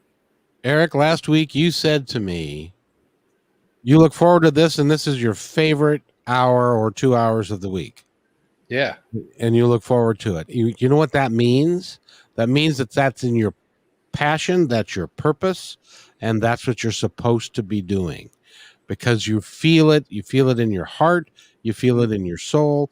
It's because, and by the way, you're very good at it, isn't he, Paulette? So you're very good at being here. You have a home here for as long as you want it. And my goal is to make the 4 of you wealthy enough to where we can do this and we don't have to worry about any of it. There is no other place during the week where I can go 2 hours without having to go to the restroom. Right? Matt, you gotta go or you put it off. Exactly. Matt, you're raising your hand. You got to go pee? Yeah. Along the subject, see, I'm getting quite an education here. I'm a student on this show. I'm getting so much, and I'm looking up little things to kind of bridge the gap here. I'm loving it. Here's one for you. Years and years ago, my daughter and I were doing something, and I challenged rush hour when I didn't have to, and it was bogged up really bad. There was a accident somewhere, and I still did it when I know better. And to make a long story short, we eventually were guided to go single file, and we went right by a car fire, but everybody was out. It was all suits. It was like office people. It was one gal and 4 guys. And so I went through all this just to see a fire, everybody's safe, and I cast a prayer to them. And I also cast a prayer to the woman standing there because I just felt a sadness. And what happened was I met her a couple weeks later because we had a common friend, and she saw a picture of my daughter on their mantelpiece, and there was some connection, but it was that type of Twilight Zone thing, whatever. But that accident led up to a prayer that led up to meeting somebody who was a very good person to know for that time. Amazing. Yeah, something just made me go against all my logic, and there we were. Well, I'd like to just point out, because I'm Kayla, and both Kayla and Natasha. Natasha went to she made a decision. That's where it starts. She made a decision that she wanted to pursue her gifts. And so she got a message, call Martha Norwalk, call Martha Norwalk. She called Martha Norwalk. They hooked up. She was on the show. She's now regular on the show. I was on the show. and that's how I got to know Natasha. And so over the course of that time, it has just kind of blossomed and moved forward because she acted with her intuition to take action to make it work. Kayla did the same exact thing a year ago. Go ahead, Matt. Your present residence, I lived there in that park, and I almost bought it, which would have meant no Kevin. And I was in there looking around, and this is great. This is a home waiting to happen. Now let's see what new friend is going to move there. I knew to turn it down, but I stayed around, and look how it played out, Kevin. Jeez. Well, it was interesting because Martha Norwalk said, we got a new advertiser. His name is Matt Shea. By the way, go to mattshaybooks.net and you can buy a book of his and or an audio book that I voiced and all that kind of stuff. So mattshaybooks.net. In any event, he comes in. We're sitting in the lobby downstairs. Martha comes down because we're meeting after the show, and then we're going to go out to lunch. And Matt's talking to me, and I said, "What?" He said, "Well, where do you live?" And I said, "Well, I'm just moving into a brand new place for me, and it's Bow Lake. It's a 55 plus community." And he said, "That's where I live." And it was like, "What?" So he lived 2 blocks away, and it was so it's all serendipity. There are no coincidences. Everything it moves at the pace that it's supposed to move to be successful to the ultimate gain of what we're looking to accomplish. But Kevin, yeah, I almost bought that place, and I delayed any activity, and it served a long enough gap where Kevin McDonald found his home. It all worked out, that sense of timing you're talking about. Well, let me take it one step further than that. When I came here to buy this place, my son was with me. We just drove by, had some other drivers that lived here, and so that's how I was familiar with it. And so we can pull in, and we are talking with a real estate lady, and she takes us to one place. Didn't like it at all. Then we came here immediately, and my son liked it. He loves the place. I like it. It's just perfect for me, and that's where my studio is today. And so they wanted it's from 1969, which means that you can't get financing on it. And so he had a price on it. I came in with a little bit lower price. I didn't have the cash, but I just kind of said I did. And so my son and I leave here. We go to BECU, which is where I bank, and I say, I would like to talk to you about upping my credit card limit and upping and getting a personal line of credit and stuff. And she said, well, let me look and stuff. And as Eric can attest, bus drivers make decent money. And so they upped my credit enough to be able, I could take my money and the extra money, buy this cash, and was able to get that done. I wouldn't have been able to do it any other way. And it was all by divine design. Then I moved in, broke myself twice, had to have 2 surgeries, and now I can't work except for this. And so that's why I do 10 to 15 of these a week. And Eric gave me the nicest compliment earlier. He said that the content that you put up is really good. So I wanted to thank you for that, Eric. It's just a fact. You're welcome. It's a fact, and I think that's a fact traceable by now. You got 10,000 downloads on YouTube, and your other outlets. You're doing very, very well. That's testament to the quality of work that you do. But it's not me. There's so many other things out there. Well, you bring in the people. You bring in the people, and the people that come in are very good at what they do, and that attracts attention. And let's face it, like I said before. Best Buy has a whole aisle dedicated to people that can go and buy things to put on podcasts. So there's a lot of competition out there, people doing podcasts, and there's a reason why you're doing well, because it's the cream of the crop. Well, thank you, Matt. Kevin? Yep. There was intervention that put both of us there. My wife, not my ex-wife, she's passed away years ago. But my oldest sister and my daughter were the ones that found my residence before you moved in. And then things came into play where that place was reserved for you. in regards to who I am, there have been a few times where I called you at night because I needed a Kevin type friend to get something off of my mind, to get an explanation and understanding. And you never failed me. You're always here to pick up that phone. And so there's quite something here, this guy that you are, the five of us together here, everybody listening. But there's a lot to it. There's a lot of intervention, quite a gift, quite a connection. I agree. And Natasha, you've been around for a while. What do you think of our little adventure?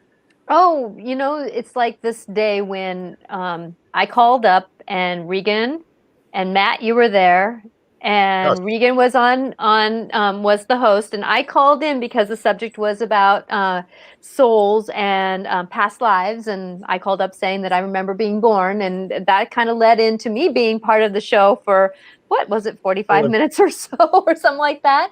And then we kind of went into the synchronicity of things, and the ball started rolling. And I had this intuitive picture that you just said, well, we're going to do a podcast and we were just going to be on. And I said, no. We got to be bigger. Can we get on YouTube? Can we get on Facebook? Can we get on?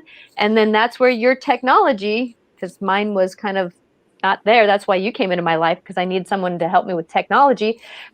Started the ball rolling, and we just started conversating. And it's just amazing when we get on the soul's walk and we get in alignment with that. It's amazing how the energies of the spirit that hooks up with our auras, that hooks up with the people around us, that it just kind of, it's like the collective text or the collective phone call that you can call more than one people, at one time. It's just that collection that our energy just says, okay, we're ready.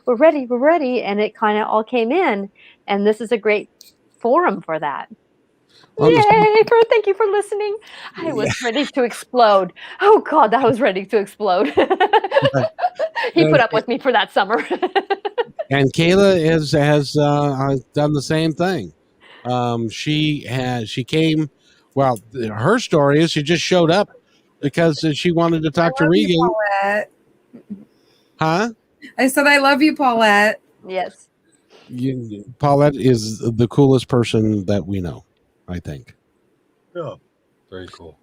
Yeah, she is something, and we appreciate you very much, and so we as a group we're just going to continue, and great things are going to continue to evolve around this and around us. Yes, Natasha. And I wanted to say something that last week I listened to your show, and having a daughter that is transgender, thank you. Thank you for having a voice for those that are trying to find their voice. I am forever grateful that I know that I'm only one perspective, but at the same time, every time that I help somebody with a voice, I'm grateful to do that. And so thank you for having a forum for that long to have that discussion, to be out there with that vulnerability.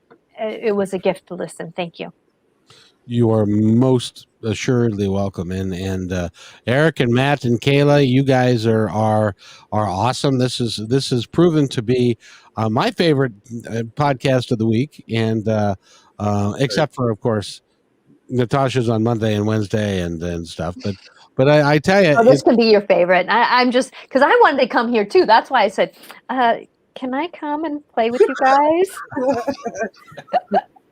It is the most fun. It just is the most fun. And I will tell you this, Eric, young man, is that you're stuck. You can't go away. Because I liked it when it was you, and then Matt wonderfully came on, and then Kayla wonderfully came on. So it just got bigger and bigger and better. Oh, thank you. I sure have a good time. It is something that we are going to take this.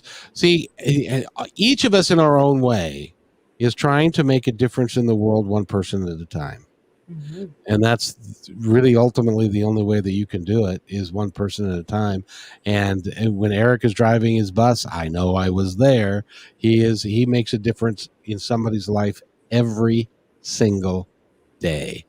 Kayla's got a powerful life. She's got a lot going on, and she still has time for this little thing. So, and I appreciate it. Matt, you're always welcome on anything that I do. You add something that no one else adds, and I appreciate that. And Tasha, the same thing. Thank you. Amen to that, Kevin. Huh? Said amen to that, Kevin. Absolutely, young ladies and gentlemen. It's such a pleasure, and it's nice to have a growing audience. And all we want you to do is to understand that you have the ability to do anything that you want to do, and just know that, and just do it. Okay, we got about 4 minutes left. Matt, anything you'd like to add before we go? MattShea.net. MattSheaBooks.net. Go there and buy a book. He's a fabulous author. Okay, now you can say something. I appreciate Kayla, Eric, Natasha, yourself, Kevin. And so often I'm part of the audience because I am learning so much. And I've been keying off words here. And hear key words different people would say and get different definitions of them and stuff like that. And it's an education. I learn, I expand. I always leave here with more than what I offered. Thank you, everybody. Kayla? Thanks for joining, everyone. If you're listening, I appreciate each and every single one of you guys. You guys are a hoot and a holler. You guys make my Wednesday and these 2 hours an enjoyable breeze. So the more people we can spread love and light to and let them know that they can have the empowerment to be a badass, let's kick this ball rolling and make them amazing. I really like the fact that your English is a little salty. Your disposition is a little, but that just goes to show that you can be anything. But you are a lovely lady, a positive person, and we appreciate having you here, Eric. Spread the light. Make That's it colorful. Spread the light. Make it bubbly. By the way, if you can't make it bubbly, drink bubbly. That'll make you spread the bubbly. And then we'll all be bubbly and lit. And I would like to add that Eric is, and it's a mission of mine to get Eric to publish some of his short stories and what he's done. Because That would be hilarious. he is a gifted author in his own right. He and Matt are gifted authors. And Natasha, we've got a date in 2 hours. So I'm gonna, actually, it's only an hour. Are we doing it at 3? No, we're doing it at 4. Oh, that's right. It's 3. Who's on first? On the podcast. Who's on first? I'll be on third. Man, Absolutely. time flies. So Natasha, you get to give us the last word. That, we're all unique. And I appreciate everyone's uniqueness. And it's time to let our uniqueness shine the love that it is. And I'm grateful whenever I see someone doing that. And I even say that to someone when I can. So please remember you're unique and shine that love. And I'll see you in an hour. Yes, indeed. Just enough time to go have something to eat and so forth. And Matt, thank you. I'm forever grateful. Kayla, you can't get away. Eric, you can't get away either. And neither can you, Natasha. Yeah, you can't get rid of me. And I just want to implore the people that are listening now and in the future. We really do have your best heart, your best intentions in our heart. And we really do want you to live the life that you are capable of living. So there's lots of content here. Listen to some of this. Tell your friends. Just please support the work, because we can make a difference, and we can really change the world if we all work together. Anybody disagree with that? So silence. I know I talk too much, and then you guys are like, all right, we'll just end this thing. So I appreciate all you guys. I appreciate the folks that are listening now and in the future, and you all take care of yourselves, and remember, you can do anything you want. Right? Yep. That's right. Say goodbye, everybody. Bye, everybody. You guys stay right where you're at.